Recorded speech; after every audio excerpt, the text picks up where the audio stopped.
this is got such a happy atmosphere, such a lovely place. So even if one of the children's really poorly, it means it can still be involved with everything. And it's got such a beautiful feeling. Even in the winter when it's cold, it's got a lovely feeling in here. And it just means all the children can be together. No one's missing out if they're poorly left in another bedroom.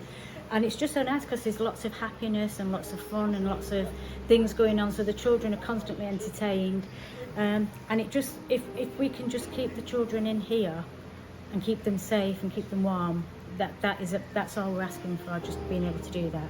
The roof is 15 years old and it was just a plastic conservatory roof, and unfortunately it's got to the point now where the whole thing is just failing on us really, and it's actually not only leaking in, it's quite dangerous, and the worry of another winter coming like we've had over the past couple of years with the winds, it's very worrying of what this winter's going to bring and how we're actually going to make it work to be able to keep the children in here.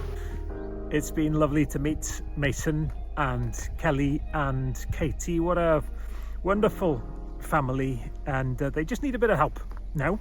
Mae'r teulu yma di gofalu am ei hunain, gofalu am ei gilydd dros y blynyddoedd. Gadwch ni weld os da ni'n gallu cael chydig bach o gefnogaeth rwan pan maen nhw i angen o.